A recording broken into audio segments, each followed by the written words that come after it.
ہمارے ایک بیٹے ہیں شراد ملیشیا سے، ان کا ایک سوال ہے کہ بابا جی یہ بتائیں رزق کے لیے اللہ سے دعا مانگنی چاہیے یا نہیں مانگنی چاہیے؟ میں نے کہا کہ ہاں، رزق کے لیے اللہ سے، حلال رزق کے لیے رب العالمین سے دعا ضرور مانگنی چاہیے۔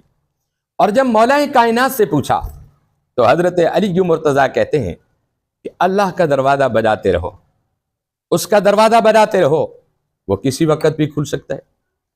اس لیے آپ رزق چاہتے ہیں 5 نماز پڑھا کریں، اور 5 نمازوں کے بعد آپ اپنے رب سے حلال رزق کا سوال کیا کریں۔